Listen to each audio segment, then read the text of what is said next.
नमस्कार दोस्तों, फिर से आपके हमारे YouTube channel GK by Sachin Sabra पर आपका स्वागत है। हम करंट अफेयर की एक दोस्तों सीरीज चला रहे हैं। इसके अंदर आज का हमारे 9वें नंबर का वीडियो है। यदि आपने पिछले 8 वीडियो नहीं देखे हैं तो हमारी जो प्लेलिस्ट है चैनल की, वहाँ पर जाके आप देखें, वो आपके लिए बहुत ज़्यादा हेल्पफुल होंगे।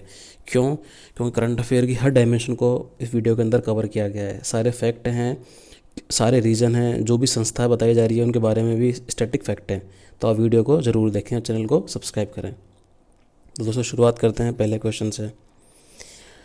अभी हाल ही में चौथे नंबर के एशिया युवा पैरा खेल आयोजित हुए हैं बहरीन के रिफा शहर के अंदर, जिसके अंदर भारत ने टोटल 41 पदक जीते हैं।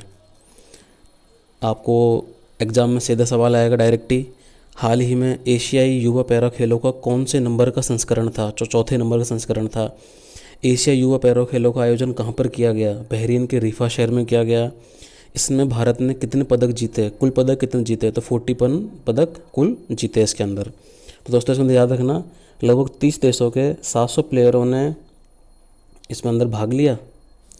इसके अंदर 9 गेम हुए थे, ये आपको याद रखना है।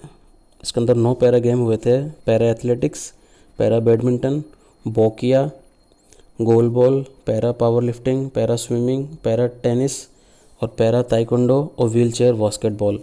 ये इन 9 खेलों की प्रतिस्पर्धा के अंदर, पैरा खेलों की प्रतिस्पर्धा के अंदर टोटल 30 देशों ने भाग लिया, जिसके अंदर भारत ने 41 पदक जीते।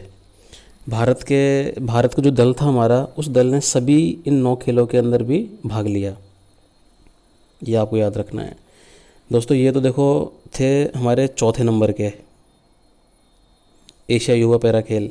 जो हमारे 5वें नंबर के जो संस्करण है हमारा एशिया युवा पैरा खेल का, वो ताशकंद उज्बेकिस्तान में भी आयोजित किया जाएगा 2025 के अंदर। देखो 2 चीज़ें तैयार हो गई कि चौथा संस्करण कहाँ हुआ? बहरीन के रिफा शहर के अंदर। टोटल 41 पदक भारत ने जीते। टोटल 9 इसके अंदर पैरा खेले हुए थे। पैरा खेलों के नाम आप याद रखना। टोटल जो हमारे भारत का जो दल था उसने सभी 9 खेलों के अंदर भाग लिया था। और आने वाला 2025 का जो 5वां संस्करण है उसका आयोजन ताशकंद उज्बेकिस्तान में किया जाएगा। ये आपको याद रखना है। अब देखो एशिया की जो हमारी पैरा ओलंपिक समिति है उसके बारे में देखो। इसके अध्यक्ष हैं माजिद रशीद। मुख्यालय इसका है हमारा दुबई यूएई के अंदर। ये आपको याद रखना है, एग्जाम अंदर पूछ सकता है सीधा कोई सवाल। एशिया पैरा ओलंपिक समिति का मुख्यालय कहाँ पे है? दुबई के अंदर। इसके अध्यक्ष कौन है? माजिद रशीद। ये है दोस्तों, आज के टाइम पे क्या किसी भी तरीके के सवाल पूछ सकता है। देखो ये करंट अफेयर की चीज़ है, पर करंट अफेयर के अंदर देखो ये स्टैटिक पोर्शन भी इसके अंदर इंक्लूड है। एशिया पैरा ओलंपिक समिति है तो इसके बारे में भी पूछ सकता है। अगला देखो सवाल, अगला है हमारे जो भारत के पहले CDS हैं बिपिन रावत, इनका हाल ही में निधन हुआ है। ये वीर गति को प्राप्त हुए। तमिलनाडु के अंदर इनका हेलीकॉप्टर था, हेलीकॉप्टर का नाम था IAF Mi-7V5 हेलीकॉप्टर की जो दुर्घटना के उसके अंदर इनका निधन हुआ। ये हमारे भारत के पहले CDS हैं। ये आपको याद रखना है, इतना याद रखना है बस आपको। अगला सवाल देखो, अंतर्राष्ट्रीय भ्रष्टाचार विरोधी दिवस 2021 ये 9 दिसंबर को मनाया गया। इसका जो विषय था वो था योर राइट योर रोल से नो टू करप्शन। ये आपको याद रखना है, एग्जाम में पूछेगा सवाल। हाल ही में अंतर्राष्ट्रीय विरोधी दिवस 2021 का विषय क्या था? तो योर राइट योर रोल से नो टू करप्शन। कब मनाया जाता है? 9 दिसंबर को मनाया जाता है। अगला क्वेश्चन, पुष्कर सिंह धामी ने उत्तराखंड में एक दूध मूल्य प्रोत्साहन योजना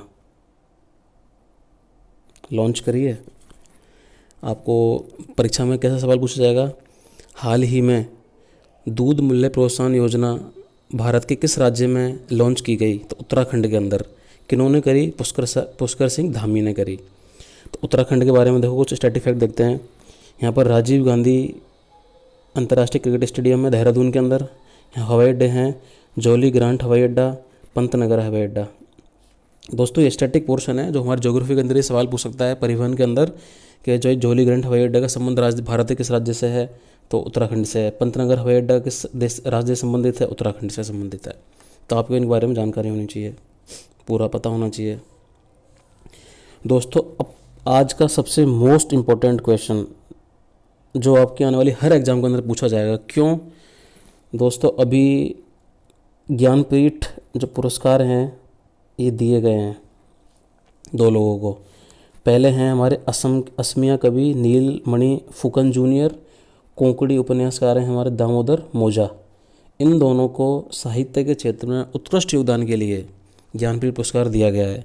तो दोस्तों देखो, जो नील फुकन जूनियर हैं इनको तो दिया गया है 56वां ज्ञानपीठ पुरस्कार, और जो कोंकणी उपन्यासकार हैं हमारे दामोदर मोजो, इनको दिया गया है 57वां। ये आपको याद रखना है, सीधा एग्जाम के अंदर सवाल पूछेगा हाल ही में 56वां ज्ञानपीठ पुरस्कार किन्हें दिया गया, तो ऑप्शन के अंदर नील फुकन जूनियर और दामोदर मोजो दोनों होंगे। तो आप याद रखना कि 56वां दिया था नीलमणि फुकन जूनियर को और 57वां दिया था दामोदर मोजो को। जो हमारे नीलमणि फुकन जूनियर हैं इन्होंने 2011 में एक उपन्यास लिखा था सुनामी साइमन के लिए बिमला बी पाई विश्व कोंकणी साहित्य पुरस्कार भी इन्होंने जीता था। तो ध्यान रखना आप ये दोनों सवाल कि हाल ही में ज्ञानपीठ पुरस्कार दिया गया था, 56वां दिया गया था नीलमणि फुकन जूनियर को, और 57वां जो ज्ञानपीठ पुरस्कार है वो दिया है दामोदर मोजो को। मोस्ट इम्पोर्टेंट सवाल। अगला क्वेश्चन देखो, महिला जो टेनिस संघ है हमारा WTA, विश्व नंबर जो एशले वार्टी प्लेयर हैं, एक एशले वार्टी ऑस्ट्रेलियाई खिलाड़ी हैं, टेनिस खिलाड़ी महिला, इनको WTA का प्लेयर ऑफ द ईयर चुना गया है। महिला टेनिस संघ की विश्व नंबर की जो एशले वार्टी फर्स्ट प्लेयर हैं ऑस्ट्रेलिया की, इनको WTA player of the year दिया गया है 2021 का। और इसके अंदर और भी कुछ अवार्ड दिए गए हैं जिनको हम देखते हैं। देखो, player of the year Ashleigh Barty आपको दिया गया, ये ऑस्ट्रेलिया की हैं। फिर दिया है WTA double team of the year, Barbora Krejcikova चेक गणराज्य की हैं, और दूसरी भी चेक साथ की है इनके कैतरीना सिनयाकोवा, इनको भी दिया गया है। फिर दिया है WTA most improved player of the year, Barbora Krejcikova चेक गढ़िया भी चेक गणराज्य की हैं, ऊपर वाली, इनको दिया गया है। फिर WTA का new Qamar of the year ये दिया है एम्मा रादुकानू, ये US की हैं, ये UK की हैं, यूनाइटेड किंगडम की हैं। फिर दिया गया है WTA comeback player of the year का अवार्ड कार्लो सुआरेज नावोरो, ये स्पेन की हैं। ये कुछ अवार्ड हैं WTA के जो दिए गए हैं। तो आपको ये सारे अवार्ड याद रखने हैं कि प्लेयर ऑफ द ईयर तो किसे दिया गया है, डबल में किसे है, most improved player of the year कौन है, new Qamar of the year कौन है, और comeback of the player of the year कौन है। ये आपको याद रखना है सारी चीज़ें, ये सब इंपॉर्टेंट क्वेश्चन है। अब देखो, महिला जो टेनिस संघ है इसके बारे में नॉर्मल देख लो। अध्यक्ष हैं इसके स्टीव साइमन, राष्ट्र जो यहाँ के जिनके जो संभालते हैं पूरे मिक्की लॉलर। स्थापित हुआ था 1973 में, इसका मुख्यालय है फ्लोरिडा USA के अंदर। ये आपको याद रखना है। भारतीय टेनिस संघ का, महिला टेनिस संघ का कहाँ पे है, तो फ्लोरिडा USA के अंदर। 7th क्वेश्चन देखो, फोर्ब्स की 2021 की सूची आई है, इसके अंदर टॉप 100 सबसे शक्तिशाली महिलाएं, जिसके अंदर हमारी निर्मला सीतारमण है भारत से, वो 37वें स्थान पर रही है।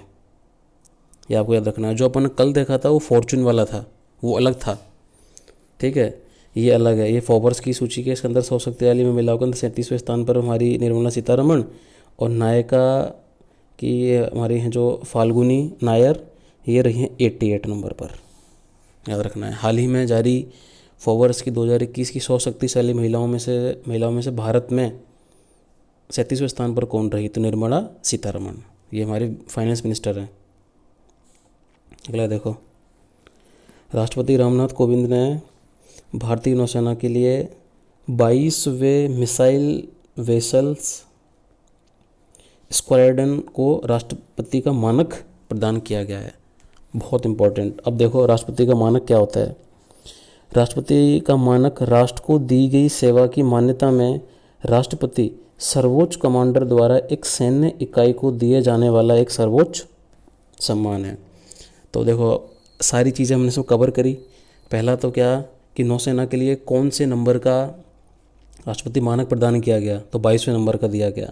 ठीक, राष्ट्रपति मानक क्या होता है ये हमने देख लिया। अब जो हमारा जो 22वीं जो मिसाइल वेसल स्क्वाड्रन है ये क्यों इम्पोर्टेंट है, इनको क्यों दिया गया, तो देखो ये दिया गया है 1971 के जो भारत पाक युद्ध हुआ था उसके दौरान एक ऑपरेशन ट्राइडेंट को अंजाम दिया था और पाकिस्तान को कराची पर इसने बमबारी की, इसलिए ये इसको दिया गया है हमारे मिसाइल वेसल स्क्वाड्रन को राष्ट्रपति मानक 22वें नंबर का। तो इन्होंने जो चलाया था वो चलाया था ऑपरेशन ट्राइडेंट। तो पूछ सकता है एग्जाम के अंदर भी सीधा सवाल कि ऑपरेशन ट्राइडेंट का संबंध है तो भारत पाक युद्ध के दौरान, ठीक है, उनके युद्ध से। अगला देखो हमारे जो पूर्व मुख्य सूचना आयुक्त हैं सुनील अरोड़ा, इनको स्टॉकहोम के अंदर एक हमारी स्थित एक संगठन है international institute for democracy and electoral assistant, जो हमारा बोर्ड है उसका सलाहकार बोर्ड में इनको शामिल किया गया है। ये आपको याद रखना है सवाल। सुनील अरोड़ा को किस सलाहकार बोर्ड में शामिल किया गया, तो IDEA institute for democracy and electoral assistant, आपको याद रखना है। ये चीज़ें सारी इंपॉर्टेंट हैं। 10वां सवाल देखो, भारत ने समुद्र स्कीमिंग लक्ष्य के लिए हवाई खतरों को बेअसर करने के लिए उड़ीसा के तट पर चांदीपुर में एकीकृत हमारे परीक्षण रेंज है ITR, वहाँ से vertical short range surface to air missile VLSRA का सफलतापूर्वक परीक्षण किया है। तो पेपर के अंदर सवाल पूछेंगे vertically launch short range surface to air missile का परीक्षण कहाँ से किया गया, तो ओडिशा के तट चांदीपुर से किया गया है। जो हमारी जो VLSRA है ये भारतीय नौसेना के लिए DRDO ने बनाई है दोस्तों। DRDO बड़ा इंपॉर्टेंट, DRDO के द्वारा स्वदेशी रूप में डिज़ाइन और विकसित किया गया है इसको, ये देख लो, बहुत इंपॉर्टेंट चीज़ है DRDO। तो DRDO ने ही इसको बनाया है। इसका जो परीक्षण किया गया तो ओडिशा के तट पे चांदीपुर से। अब देखो DRDO के बारे में देखो कुछ स्टैटिक फैक्ट देखो। DRDO की स्थापना 1958 में, अध्यक्ष हैं इसके G सतीश रेड्डी, मुख्यालय है इसका दिल्ली के अंदर। ये दोस्तों ये बहुत इंपॉर्टेंट सवाल DRDO के। देखो हमने मिसाइल के बारे में देख लिया और DRDO के स्टैटिक फैक्ट के बारे में देख लिया। दोस्तों यदि आपको वीडियो पसंद आती है तो वीडियो को लाइक करके चैनल को सब्सक्राइब भी ज़रूर करें। अगला क्वेश्चन देखो, हमारे पद्म श्री पुरस्कार हैं के विजेता हैं ओडिशा के एक हैं टीचर हैं नंद किशोर पुष्टि, इनको नंदा सर के नाम से भी जाना जाता है। इनका हाल ही में निधन हुआ है। एग्जाम के अंदर प्रश्न आएगा, देखो हाल ही में नंद किशोर पुष्टि नंदा सर का निधन हुआ, इनका संबंध भारत के किस राज्य से है, तो ओडिशा से है। ये सवाल दो तो ऐसे ही बनते हैं जैसे मैंने बताया आपको, सवाल सारे सवाल इस टाइप के बनेंगे, देखना। अगला सवाल देखो, हमारा दक्षिण एशियाई क्षेत्रीय सहयोग संघ है शार्क। शार्क चार्टर दिवस प्रतिवर्ष 8 दिसंबर को मनाया जाता है। देखो दो चीज़ें पढ़ लेंगे यहाँ पर शार्क के बारे में कि पता लग गया कि 8 दिसंबर को मनाया जाता है। दूसरा शार्क के बारे में देख लेंगे हम लोग। तो शार्क है, इसकी अध्यक्षता करता है नेपाल। महासचिव हैं इसके महामहिम एसाला रुवान बिराकून, श्रीलंका के हैं। इसका सचिवालय है काठमांडू के अंदर।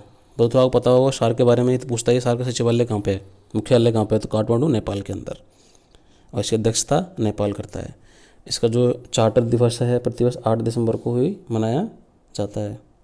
अगला सवाल देखो, 13 नंबर का सवाल, भारत की सबसे पुरानी सबसे बड़ी प्रशासनिक सेवा आर्मी सर्विस कोर का 8 दिसंबर को 261वां स्थापना दिवस मना रहे हैं।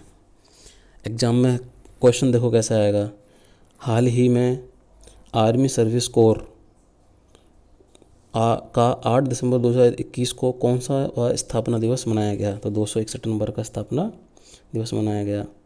ये आपको सवाल याद रखने हैं सारे। दोस्तों ये आज के करंट अफेयर थे जो हमने डिस्कस करे। यदि आपको मेरी वीडियो पसंद आती है तो चैनल को सब्सक्राइब करके वीडियो को लोगों तक शेयर करें और कमेंट करके बताएं कि हम आगामी जो हमारे आने वाले करंट अफेयर की सीरीज़ है उसके अंदर हम और क्या इंप्रूवमेंट करके कौन से और नए टॉपिकों को स्टैटिक जीके के अंदर कौन से टॉपिकों पर वीडियो बनाएं। तो आप बताइए। धन्यवाद दोस्तों वीडियो देखने के लिए।